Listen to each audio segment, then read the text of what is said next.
Before I start the message, I just want to share a little shout out to an amazing team that we have here. First, the band has had an amazing week. They have not only participated here today, but also the music for Good Friday as well. And lots of people are doing double duty. So thank you very much for all the gifts that you share with all of us week after week. Thank you, Sean, for your lighting design and sound and all the work that you do week after week. And then finally, there are some really unsung heroes here who have done great things for the garden, particularly in the last 6 months. And that is our AV team, the audiovisual team that works here each and every week. There are people up in that booth back there, and then there are people down here who are working hard. And do you guys know that the Good Friday service, the last I checked this morning, had over 504 views? And that's because of you and your commitment to this ministry. So Dennis, you and your team do great work, and we give thanks for all the work that you do.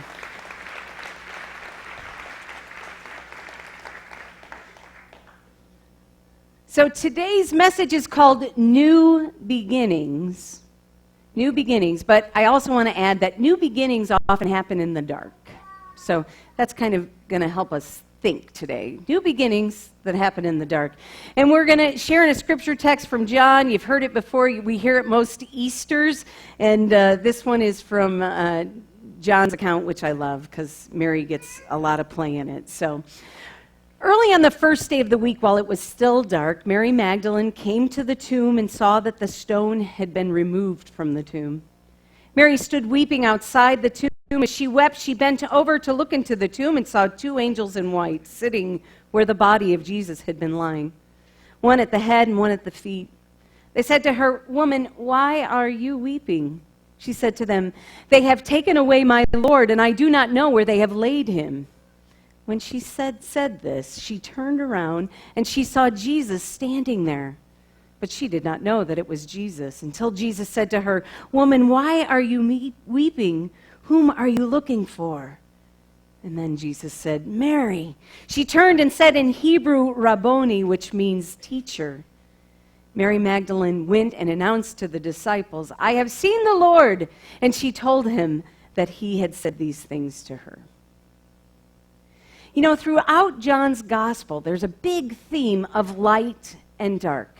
From the very beginning, we read, "What has come into being in him, Jesus, was life, and the life was the light of all people, the light that shines in the darkness, and the darkness did not overcome it." Now, here we are some 20 chapters later, and we find Mary going out, and I'm going to focus a lot on this little phrase, "while it was still dark." Mary went out while it was still dark. Now, there is the literal darkness she's walking into. It was before the sunrise. It was before the sun came up, and chances are that that was really a dark walk to a dark tomb where Jesus had been laid. No street lights, no guide, just a path and darkness for Mary.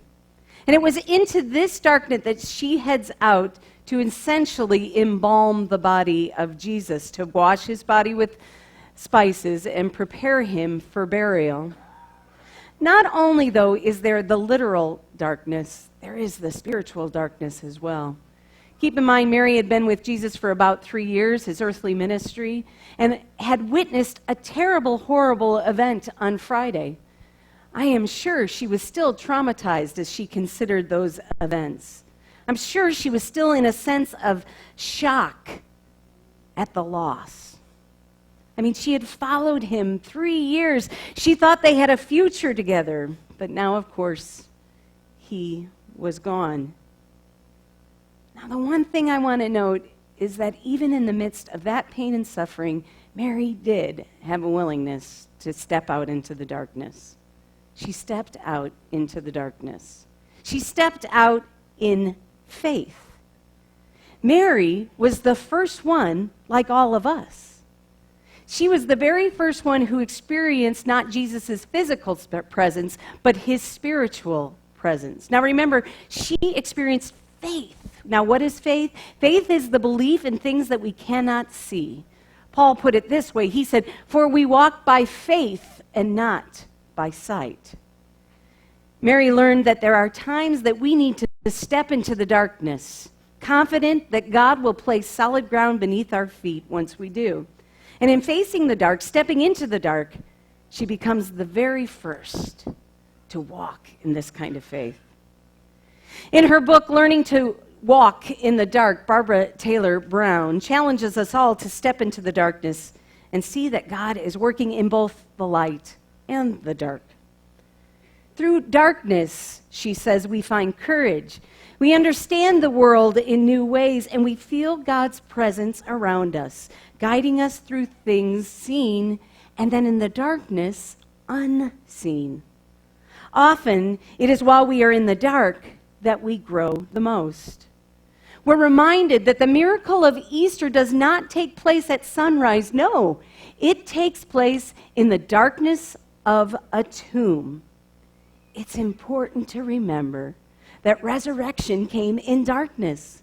God's grace and goodness and life and love did not come in the light. It came in the dark. She says this. She says, "The good news is that dark and light, faith and doubt, divine absence and presence do not exist at opposite poles. Instead, they exist with and within each other, like distinctive waves that roll out of the same ocean and roll back again." There are no witnesses to the resurrection in the dark. Everyone who saw the risen Lord saw him afterwards and in the light. But what's really important happened in that dark cave. Probably complete silence and in absolute darkness. It's a reminder to all of us, some pretty amazing things do indeed happen in the dark, don't they? I mean, a seed is put in the ground or compost, and it is there in the dark, and it grows up to bring life and fruit and feeds people. A baby comes from a womb of darkness into the world. We have a new baby in our midst here this morning, a new little Sprout Gardner for the Roths, a new granddaughter. She came out into the light today, but she grew and became this beautiful being in the darkness of a womb. The good news that comes with Easter, my friend, is not only that God is present in the light, but God is there in the darkness as well. In fact, I started thinking about it. I think God does some of God's best work in the dark. I mean, we dream in the dark. We sometimes have dark nights where we experience God in a different way when we can't see with our eyes. I mean, come on, what about dark chocolate and dark beer? Come on. Not long ago in the Share the Love campaign, we didn't have a lot of kids at the first service, and I had to end up giving some of those funds out to some adults. And one of the adults called me not long ago and said that she had participated in a program and she wanted to tell me about it, so we got together for lunch, and she told me about it. She told a little bit about a little boy named Brooks Blackmore. Perhaps you've heard of him. At the age of 6 years old, he was diagnosed with a brain tumor, and unfortunately, that tumor and others took his life. His family was absolutely devastated. Tracy Blackmore, his mother, was so overwhelmed by darkness and loss, I can't imagine losing a child, that she didn't know what to do, but she realized that she couldn't do nothing. She said, "You can be sad and feel sorry for yourself for a little while and sit in the darkness, or you can get up and do something." So Tracy did just that. She did something. And she did something with something that Brooks loved, Hot Wheel cars. This gal is from Carmel. Perhaps you've heard this story. Hot Wheel cars. Brooks loved Hot Wheels cars. And throughout all of his treatments, throughout growing up, he loved to go out and get Hot Wheels. And she said at the height of his illness, there were times that they would go out 4 or 5 times a week to get him a Hot Wheel. And the amazing thing about Brooks was he remembered every Hot Wheel, he remembered where it came from, and he remembered if someone gave it to him. So after his death, in his honor, Tracy began assembling these packets, these things called Finders Keepers, with the hashtag Be Brooks Brave. Each bag contains Brooks' story, statistics on childhood cancer, a copy of a painting that Brooks did, and a link to the foundation where they're raising funds to fight against childhood cancer. Blackmore started on this program with 200 of these. And she spread them throughout Carmel and the north side of Indianapolis. She took them to the places that Brooks loved, to Chick-fil-A and to Panera Bread and to his preschool and to the playground. She found some comfort in sharing the little Finders Keepers packets. What's interesting is word eventually got back to Hot Wheels, and Hot Wheels now donates the cars for her Finders Keepers program. In fact, Hot Wheels, I hear, is in the process of creating a car in honor of Brooks. I am happy to report that this has not only brought a lot of joy to a bunch of little kids, but it also is making a difference for the fight against childhood cancer.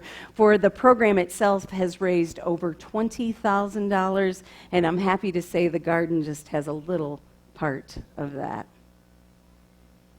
Through the darkness, through the pain, and through the suffering of a loss of a child, children are being touched by little packets of Hot Wheel cars. What a beautiful reminder to all of us that if we have a willingness to experience God's presence in the darkness, God can do amazing things. Andrea was addicted to heroin and Xanax at the age of 32. She had absolutely no desire to live. She was a convicted felon. She had lost custody of her children. All hope she had for life was quickly fading away. She was living with her parents when they made the very difficult decision to kick her out of the house. She talks about that day in an article that she wrote in addictionhope.org. I note that because I would not betray anyone's anonymity. She shares this herself. She says that they kicked her out, and when that happened before, she knew she could go back, so she wasn't all that worried about it. But in a few hours, she knew that this experience this time was different. And how did she know it? Because they turned off her phone right away. Now, her uncle had kind of been appointed to be there with her. He had struggled with alcohol addiction some years ago, and he was kind of shadowing behind her through this terrible time. But she was more committed to the darkness of her addiction than the life that could be possible. And days became weeks. It finally ended up that she was robbed, abused, did things for money that you don't want to do, and became very, very sick. Her uncle knew she was pretty sick and finally talked to her parents and said, "We need to probably do something." So one night he went and he found her, and she describes him going to find her. He was standing and kind of encompassed by a streetlight, and he reached out his hand for Andrea. She took his hand, and together, without a word, they went to the hospital. She remembers that day pretty clearly. She remembers the darkness, and she remembers that streetlight and that hand. Now, Andrea, what I love about this point in her story is she says, "This is where you expect me to say, I got healthy, I got clean, life was perfect," but it wasn't. She said, "I lifted myself out of one cave and I found myself in the next cave." The next cave was the realization of how much life she had lost, the friendships, the pain, all that she had struggled with. And she came to the realization that even in the darkness, she had to figure out who God was. Because if she waited for the light, she wasn't going to make it. So she moved from one cave to the next and started experiencing the love of God. Then she moved from that cave to the next and started working on her relationship with her parents. She moved from that dark experience to the next and started working on a relationship with her kids. She said, life was kind of coming together, and you expect me to say that I was living in the light by now, but no. It was then that I realized, yes, I had a college degree, but I was a felon. I wasn't sure that I would ever be able to get a job. So she sat in the darkness of that disappointment when she discovered somebody else who had had a similar experience offered her a job. A job in the light, you would say? No, she got a job in the movie theater. A little more darkness. She has to figure out how to live in the dark and to live in the light. See, if you expect for it to be rosy every day, Andrea says, well, you're going to probably get into trouble. Somehow, you got to learn to live in the dark and live in the light.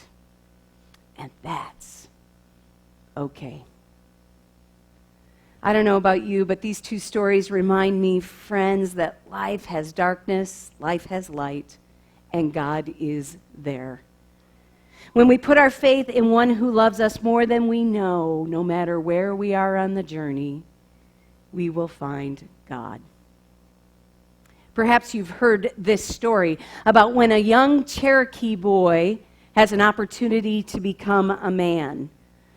That passage that they take. The boy's father takes them out into the forest, and they blindfold the boy, and they leave him alone in the night.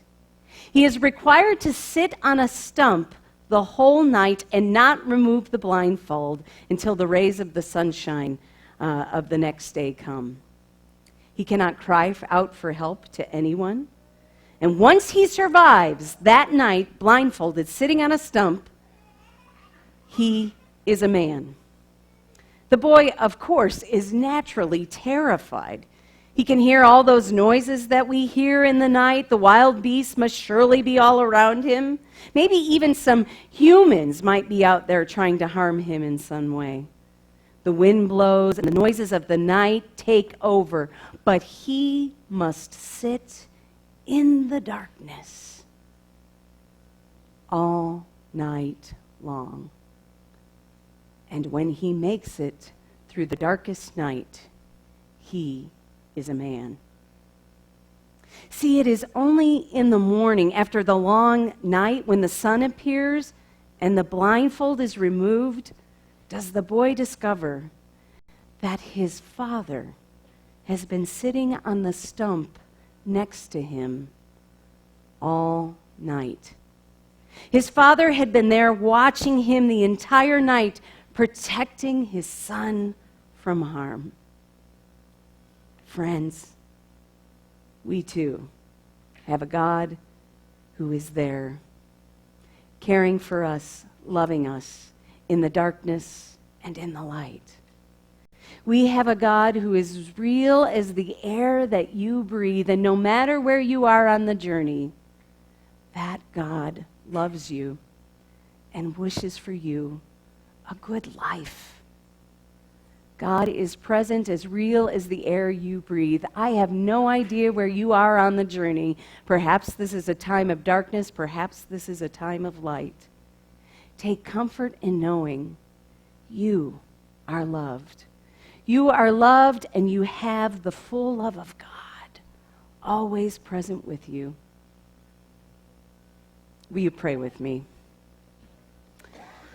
God of grace and love, today we are reminded that indeed you are a God who keeps us, who loves us no matter what. Be with each person here today as they continue on the journey. Remind them that you know their heart, that you know their lives, and you go with them. Above all, give them your life-giving spirit, the spirit of love of Jesus. Be with us now as we seek to live a good life, and be reminded each and every day that it's good to be alive. Amen.